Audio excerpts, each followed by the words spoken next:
नमस्कार दोस्तों, मैं हूं लोकेंद्र मिश्रा और हिंदी साहित्य के इस वीडियो में आप सबका स्वागत है। एक लंबे अंतराल के बाद यूपीएससी के लिए हिंदी साहित्य की क्लास आज से फिर से शुरू की जा रही है। कोशिश रहेगी कि रेगुलरिटी बनी रहे और वीडियोस निश्चित समय पे आते रहें। अब तक के जो वीडियो में हमने बात की थी वो गोदान के बारे में हम पढ़ रहे थे, और उसके बाद जब बिहार पीसीएस का एग्ज़ाम हो रहा था तो उस बीच में नाटक के बारे में भी हमने कुछ बात की थी कि नाटक के तत्व वगैरह क्या होते हैं, उनके बारे में थोड़ी बहुत चर्चा हुई थी। फिलहाल हम शुरुआत करते हैं गोदान के उसी वीडियो से जहां पर हमने अंत किया था, और उस वीडियो में हमने पढ़ा था गोदान का कथासार। मुंशी प्रेमचंद ने सन 1936 में गोदान की रचना की, और ये एक महाकाव्यात्मक उपन्यास है जिसमें कृषक जीवन की समग्र गाथा प्रेमचंद ने लिख दी है। अब पुराने वीडियो को अगर आप याद करिए तो उसमें हमने केवल इतना किया था कि गोदान के कथासार के बारे में समझा था। गोदान में क्या कहानी है, गोदान में क्या क्या बातें हुई हैं, कैसे एक तरफ गांव का समाज है जिसको प्रेमचंद दिखाना चाहते हैं, होरी और झुनिया और भोला और माता दीन दाता दीन सिलिया के माध्यम से अलग अलग संदर्भों को वहाँ पर व्याख्यायित करते हैं। दूसरी ओर हमने ये भी देखा था कि मालती, खन्ना, राय साहब, इन सब की कथा एक अलग चल रही है। जैसे मालती और खन्ना की कथा अलग चल रही है, जो कि इस गोदान में शहरी कथा को भी लेकर आता है। गोदान को हम एक महाकाव्यात्मक उपन्यास कहते हैं, और महाकाव्य का मतलब होता है कि संपूर्ण चित्रण हो जाए। महाकाव्य की अलग अलग परिभाषाएं हैं, एक तो आधुनिक परिभाषा है, एक प्राचीन काव्यशास्त्र पर आधारित परिभाषा है। खैर, हम उसमें नहीं जाएंगे कि वो परिभाषाएं क्या हैं। आपको केवल इतना समझना है कि इस वीडियो में जो हम बात करने वाले हैं वो बात करेंगे गोदान में पीढ़ी संघर्ष के बारे में। पीढ़ी संघर्ष का जन्म होता है पीढ़ी अंतराल से, जनरेशन गैप से जनरेशन स्ट्रगल की तरफ बढ़ा जाता है।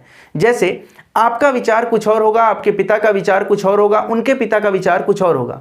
विचारों में सदैव परिवर्तन होता है। एक पीढ़ी और दूसरे पीढ़ी के विचार अक्सर ऐसा देखा जाता है कि थोड़े अलग होते हैं, और हम देखते हैं कि कई बार कंजर्वेटिव विचार और लिबरल विचार जो होते हैं, उदारवादी विचार जो होते हैं, इनके बीच में टकराहट भी होती है।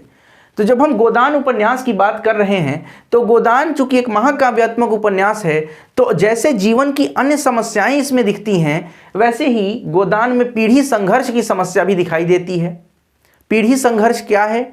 तो एक पिता के बीच में और एक पुत्र के बीच में, या फिर पिता और पुत्री के बीच में, माता और पुत्री के बीच में, किसी भी एक अपर जनरेशन और एक उसके नीचे वाले जनरेशन पीढ़ी के बीच में अंतराल हो जाए, और उसकी वजह से उनके अंतराल, उनके विचारों में परिवर्तन, उनके विचारों में वैषम्य जो है, जो डिफरेंस है, उसकी वजह से जो संघर्ष उत्पन्न होता है उसे हम कहते हैं पीढ़ी संघर्ष। यदि हम बात करें गोदान की, तो गोदान में पीढ़ी संघर्ष कई अलग अलग संदर्भों में हम देख सकते हैं। जैसे भोला और झुनिया के बीच पीढ़ी संघर्ष देख सकते हैं। झुनिया एक विधवा स्त्री होती है, और बाद में आपने जब कहानी पढ़ी होगी तो देखा होगा कि होरी का जो पुत्र है गोबर, उससे इसका बाद में विवाह हो जाता है। तो एक झुनिया और भोला के बीच में जो पीढ़ी का अंतर है और उससे जो पीढ़ी संघर्ष है, वो न सिर्फ एक पिता और पुत्री के बीच के संघर्ष के बारे में देखा जाए, बल्कि इसको एक नए संदर्भ में देख सकते हैं कि एक विधवा पुत्री या एक विधवा स्त्री को समाज किस तरह से ट्रीट करता है और उसके साथ क्या व्यवहार हो रहा है, उसका संघर्ष क्या है समाज के साथ, ये भी देखने को मिलता है। दूसरी ओर मथुरा और उसके पिता के बीच में दहेज के बारे में देखने को मिलता है। दहेज के बारे में विचार दोनों के अलग अलग हैं, वहाँ पर पीढ़ी संघर्ष है। सरोज और उसके पिता के बीच स्त्री स्वतंत्रता को लेकर पीढ़ी संघर्ष है। वहीं पुत्र और जो राय साहब हैं, इनके बीच में, राय साहब और उनके पुत्र के बीच में विवाह को लेकर डिफरेंसेस हैं। दूसरा दाता दीन और माता दीन, ये माता दी लिखा है, माता दीन है, दोनों पंडित हैं। और सिलिया जो है, जिसको उन्होंने बताया है प्रेमचंद ने, सिलिया चमारिन। तो इन दोनों के बीच में, दाता दीन और माता दीन के बीच में, सिलिया को लेकर जो एक विचार है, उच्च वर्ग, निम्न वर्ग, ऊंची जाति, नीची जाति, ये जो विचार यहाँ पर दिखाया गया है दाता दीन और माता दीन के बीच में, यहाँ पर जो पीढ़ी संघर्ष है वो भी कहीं ना कहीं इससे जुड़ता है। दूसरा, जो इस पूरे, अगर उस पूरे उपन्यास की बात की जाए और सबसे महत्वपूर्ण आपको बिंदु लाना हो कि पीढ़ी संघर्ष को गोदान में प्रेमचंद ने कैसे दिखाया है, इस पर यदि प्रश्न आए तो आप पहले उल्लेख करेंगे कि निम्नलिखित अलग अलग पिता पुत्र या जनरेशन के बीच में ये गैप दिखाया गया है, ये संघर्ष दिखाया गया है। परंतु ये संघर्ष और मुखर होता है जब प्रेमचंद बात करते हैं होरी और गोबर के संबंधों की। होरी जो पिता है, गोबर जो उसका पुत्र है, इसके बीच में जो संघर्ष है, इसके बीच में जो डिफरेंसेस हैं दोनों के बीच में, अब वो अलग अलग तरह से मैंने यहाँ बोर्ड पे लिखा है, मैं समझा रहा हूँ। देखिए, होरी जो है वो यथास्थितिवादी है, यथास्थितिवादी का मतलब है जैसा चल रहा है वैसा चलने दो, किसी प्रकार का चेंज, किसी प्रकार के बदलाव के पक्ष में होरी नहीं दिखता है। होरी पर जुल्म हो रहा है तो होरी उस जुल्म को स्वीकार करता है। तो एक तो चीज़ ये है, हाँ एक तो चीज़ ये है। दूसरी बात, जब हम गोबर की बात करते हैं तो गोबर विद्रोही मानसिकता का व्यक्ति है। कैसे विद्रोही मानसिकता का व्यक्ति है, इसका उदाहरण भी आपको लिखना पड़ेगा। जब ये प्रश्न पूछेगा यूपीएससी में तो आपको इसका उदाहरण भी लिखना पड़ेगा। दूसरी बात, बिरादरी और मर्जाद के लिए होरी अन्याय भी सह लेगा, दुख भी सह लेगा। उसके लिए बिरादरी महत्वपूर्ण है, उसके लिए किसानी में मर्जाद है। वो कहता है कि किसानी में जो मर्जाद है वो मजूरी में कहाँ।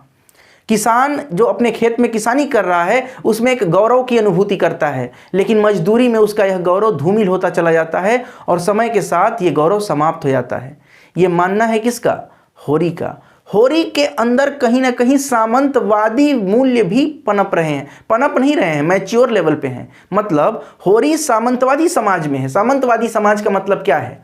सामंत उसको कहते थे जिसके पास, आप मध्यकालीन इतिहास आपने पढ़ा होगा तो मध्यकालीन इतिहास जो है वो सामंतवादी व्यवस्था था, जिसको अंग्रेजी में हम कहते हैं फ्यूडलिज्म। फ्यूडलिज्म। और जो फ्यूडल लॉर्ड्स होते थे, जो सामंत होते थे, जैसे राजा है, राजा के नीचे सामंत होंगे और इन सामंतों के पास समस्त भूमि का एक तरह से कहिए तो मालिकाना हक होता था और यही उस जमीन पर लोगों से नौकरी कराते थे, काम काज कराते थे।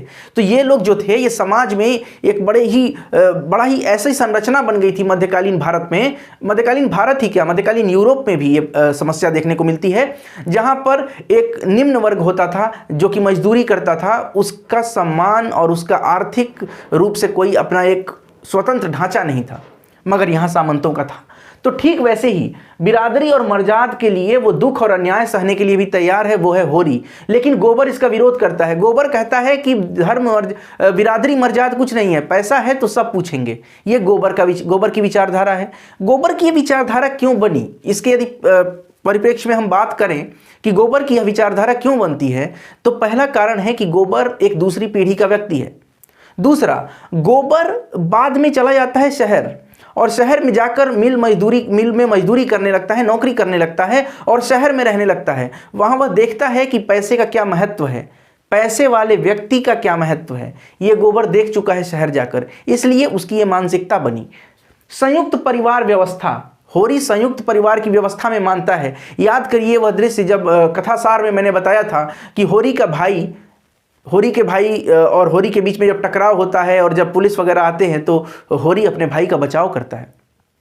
उसके अलावा और भी कई ऐसे आप कहिए कि इसमें संदर्भ मिल जाएंगे इसी उपन्यास में, जहाँ पर होरी संयुक्त परिवार को रखना चाहता है। बाद में हालांकि उसका परिवार विघटित हो गया, मगर फिर भी उसने अपनी तरफ से कोशिश की, ये हम देख सकते हैं। तो संयुक्त परिवार की जो व्यवस्था है ये भी कहीं ना कहीं सामंतवादी व्यवस्था है। जैसे ही आप पूंजीवाद की तरफ जाते हैं, कैपिटलिज्म की तरफ जाते हैं, कैपिटलिस्ट इकोनॉमी की बात करते हैं, पूंजीवादी अर्थव्यवस्था की बात करते हैं, तो यहाँ पर न्यूक्लियराइजेशन ऑफ फैमिली होता है। न्यूक्लियर फैमिली का मतलब होता है एकल परिवार। एकल परिवार आप समझिए, मतलब एक व्यक्ति है, पति पत्नी और उसके बच्चे, बस इतना ही। उसके माता पिता नहीं रहेंगे, उसके चाचा चाची नहीं रहेंगे, उसके और भाई बहन नहीं रहेंगे। ये होता है न्यूक्लियर फैमिली, एकल परिवार। तो जहां एक और होरी संयुक्त परिवार व्यवस्था के मूल्यों में विश्वास करता है, वहीं पर गोबर एकल परिवार में विश्वास रखता है, जो कि उसकी पूंजीवादी मानसिकता को दर्शाता है। कहीं ना कहीं यह दिखाता है कि होरी पूंजीवाद से प्रभावित है और यह संयुक्त परिवार की व्यवस्था में होरी का विश्वास रखना यह दिखाता है कि वह सामंतवादी व्यवस्था में है, और गोबर एकल परिवार में विश्वास रखता है तो दिखाता है कि वह कहीं ना कहीं पूंजीवादी व्यवस्था से प्रभावित है। इसके पहले शायद मैंने यहां पर होरी बोल दिया था, यह गोबर का है। दूसरा, धार्मिक आस्था। होरी जो है वो धर्म में बहुत आस्था रखता है। धर्म में ही आस्था नहीं रखता है, धर्म के कारण होने वाले शोषण को भी स्वीकार करता है। और वह स्वीकार करना, उसकी यह स्वीकारोक्ति इस उपन्यास में प्रेमचंद ने कई कथनों के माध्यम से दिखाया है, जहां वह कहता है अलग अलग बात। मैं आपको पढ़कर बताता हूं क्या कहता है। जब हम बात कर रहे हैं धर्म की, तो होरी कहता है, छोटे बड़े भगवान के घर से बनकर आते हैं, संपत्ति बड़ी तपस्या से मिलती है, उन्होंने पूर्व जन्म में जैसे कर्म किए हैं उनका आनंद भोग रहे हैं, हमने कुछ नहीं संचा तो भोगें क्या। यह होरी मानता है। लेकिन वहीं गोबर की मानसिकता अलग है। गोबर जो है वो कहता है यह सब मन को समझाने की बातें हैं। भगवान सबको बराबर बनाते हैं। यहां जिसके हाथ में लाठी है वह गरीबों को कुचलकर बड़ा आदमी बन जाता है। यह जो स्टेटमेंट है यह दिखाता है कि गोबर पूंजीवादी अर्थव्यवस्था से किस तरह, पूंजीवादी समाज से, पूंजीवादी मानसिकता से किस तरह से प्रभावित है। आगे बढ़ते हैं। ये हमने समझा होरी और गोबर के बीच में किस तरह के अंतर हैं और उसकी वजह से पीढ़ी संघर्ष हमने देखा। अब देखिए, भगवान ने गुलाम बना दिया तो अपना क्या बस, यह विश्वास किसका है? यह है होरी का। और यह मानसिकता, ये जो पहला उदाहरण है, यह दिखाता है कि होरी यथास्थितिवादी है, जैसी स्थिति है उसे स्वीकार करता है। वह किसी प्रकार का अपनी स्थिति में परिवर्तन करना नहीं चाहता है, वह उदासीन है परिवर्तन के प्रति। ठीक है। दूसरा उदाहरण, हम सब बिरादरी के चाकर हैं, उससे बाहर नहीं जा सकते।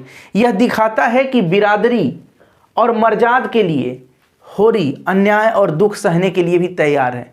लेकिन ठीक वहीं जब आप आइएगा गोबर वाले उदाहरण की तरफ, तो देखिए, धर्म उच्च वर्गों का उपकरण है जिससे वे शोषण करते हैं।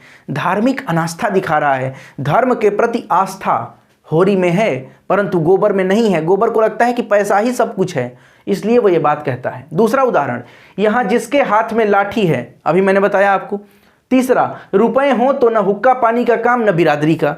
तो देखिए, ये दोनों के जब विचार ही अलग अलग हैं तो क्या दोनों के बीच में संघर्ष नहीं होगा? जरूर होगा। और यही पीढ़ी संघर्ष यहां आपको देखने को मिलता है। अब हम आगे बढ़ते हैं इस क्लास में और एक और प्रश्न पे बात करेंगे। तो अब हम बात करते हैं आज के वीडियो के दूसरे सेगमेंट की, जिसमें हम बात करेंगे कि गोदान डूबते हुए सामंतवाद और उभरते हुए पूंजीवाद की कथा है।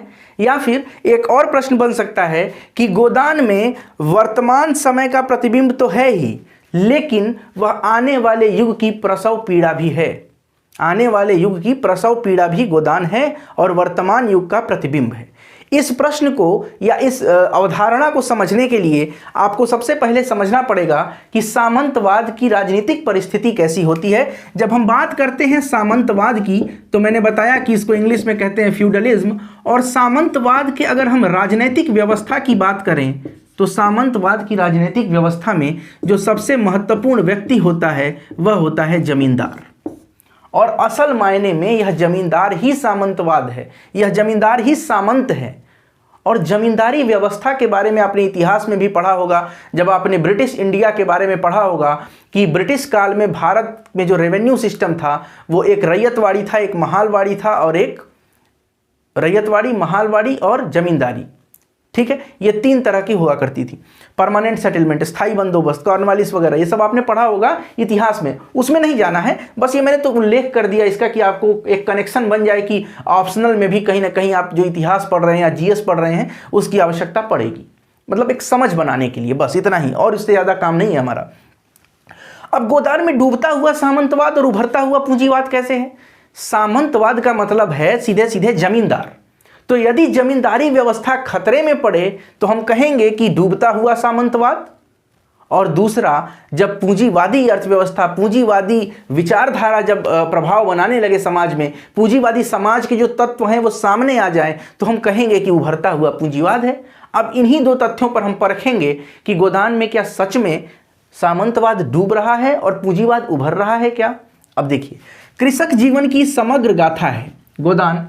अब जब कृषक जीवन की समग्र गाथा है तो इसमें बहुत सारे प्रश्नों को पढ़ना पड़ेगा, बहुत सारी परिस्थितियों को, संदर्भों को समझना पड़ेगा। ठीक वैसे ही जब हम बात करते हैं उस समय के पूंजीवादी वर्ग और सामंतवादी वर्ग की, तो जब हम गोदान को ध्यान से देखते हैं, पढ़ते हैं, तो हम पाते हैं कि हाँ, उसमें सामंतवाद डूब रहा है और पूंजीवाद उभर रहा है। ऐसे प्रश्नों को डील करने के लिए आपको गोदान में से भी कुछ कथन लिखने पड़ेंगे, वो मैं उदाहरण देखकर बताऊंगा और वही आपको लिखना होगा।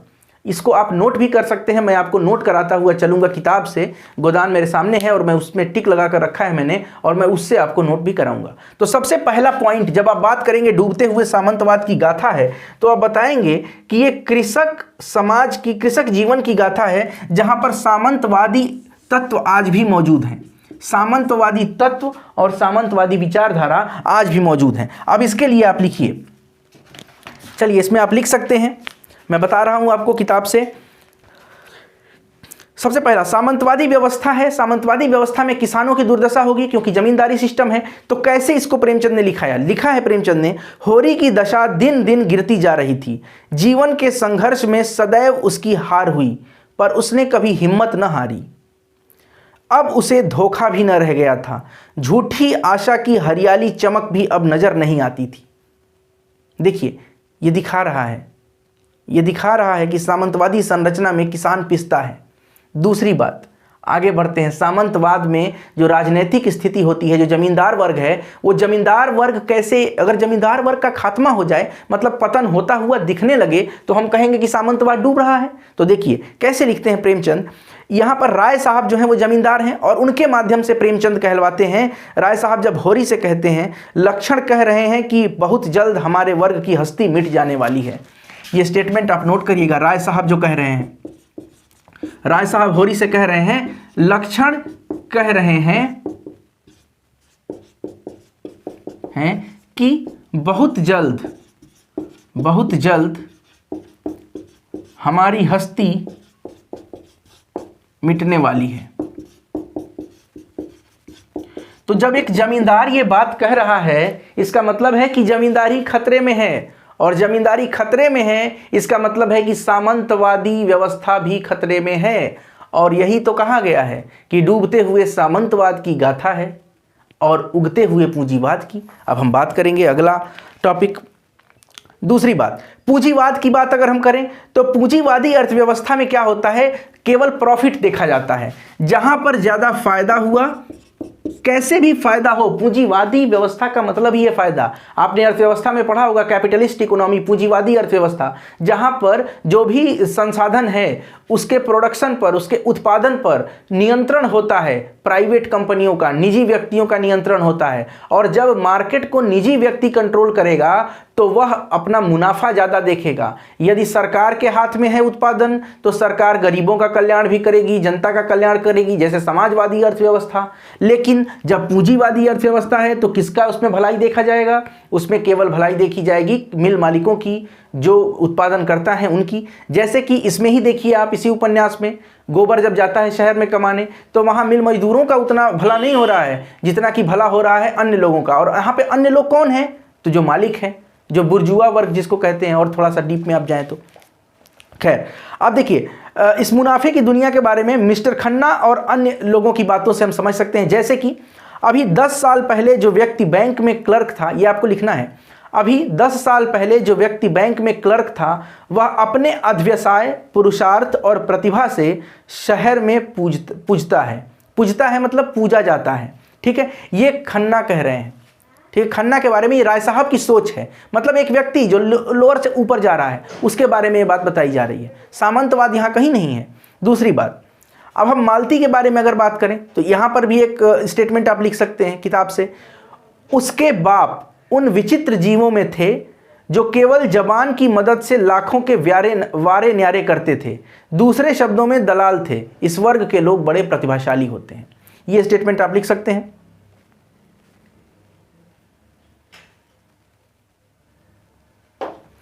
ठीक है, अब कुल मिलाकर अगर हम इसको कंपाइल करना चाहें तो हम ये कह सकते हैं कि जहां पर सामंतवादी व्यवस्था में मर्याद देखा जाता है, मर्याद देखी जाती है, इज्जत देखी जाती है और यही सब देखा जाता है, परंपरा देखी जाती है, वहीं पूंजीवादी वर्ग में या फिर पूंजीवादी समाज में केवल और केवल अर्थ देखा जाता है। अर्थ का मतलब है पैसा। पैसा ही मालिक होता है, बाप बड़ा ना भैया, सबसे बड़ा रुपया। ये है पूंजीवादी अर्थव्यवस्था का या फिर पूंजीवादी समाज की आप कहिए कि मोटो है, ये उसका आदर्श वाक्य है। अब इसको समझिए, होरी जो है वो सामंतवादी व्यवस्था का व्यक्ति है, तो होरी और मालती जो है वो पूंजीवादी व्यवस्था की प्रतिनिधि कर रही है। अब दोनों के कथन यदि हम लिख दें या समझ लें तो हम समझ जाएंगे कि क्या बात है। अब देखिए, होरी एक जगह कहता है इस उपन्यास में, मैं बता रहा हूं, आपको लिखना भी है, इसको आप लिख सकते हैं। होरी कहता है, जो 10 रुपए महीने का भी नौकर है वह भी हमसे अच्छा खाता पहनता है, लेकिन खेतों को छोड़ा तो नहीं जा सकता। खेती में जो मर्याद है वह नौकरी में नहीं। यहां भी मैंने बात की भी इसी मर्याद की, जिस मर्याद के पीछे होरी भटक रहा है। दूसरी बात, मालती कहती है, इस नई सभ्यता का आधार धन है। विद्या और सेवा और कुल और जाति सब धन के सामने हेय हैं। हे का मतलब होता है तुच्छ होना, हे का मतलब होता है तुच्छ होना। तो धन के सामने विद्या, ज्ञान, कुल, मर्यादा सब कुछ क्या है? हे है, तुच्छ है। ये मालती का कथन है। और जबकि होरी को मर्याद दिख रही है हर जगह। तो कुल मिलाकर यहां पर इस वीडियो में आपको समझ में आ गया होगा कि दो बातें हमने बात की, गोदान के बारे में दो तथ्यों को समझा, दो अवधारणाओं को समझा। पहला कि गोदान में पीढ़ी संघर्ष कैसा है, इसको हमने होरी के माध्यम से देखा। दूसरा हमने बात की कि गोदान में डूबते हुए सामंतवाद और उभरते हुए पूंजीवाद की कथा कैसे है। यहीं पर इस क्लास को समाप्त करते हैं। फिर मिलेंगे अगले वीडियो में। बहुत बहुत धन्यवाद और नए साल की आप सबको बहुत बहुत शुभकामनाएं। मिलते हैं अगले वीडियो में। दोस्तों, अगर वीडियो आपको अच्छा लगे तो लाइक करें, कमेंट करें, शेयर करें। चैनल को सब्सक्राइब नहीं किया तो सब्सक्राइब कर लीजिए और डिस्क्रिप्शन में टेलीग्राम चैनल का लिंक है, उससे भी जुड़िए। बहुत बहुत धन्यवाद। Thank you so much.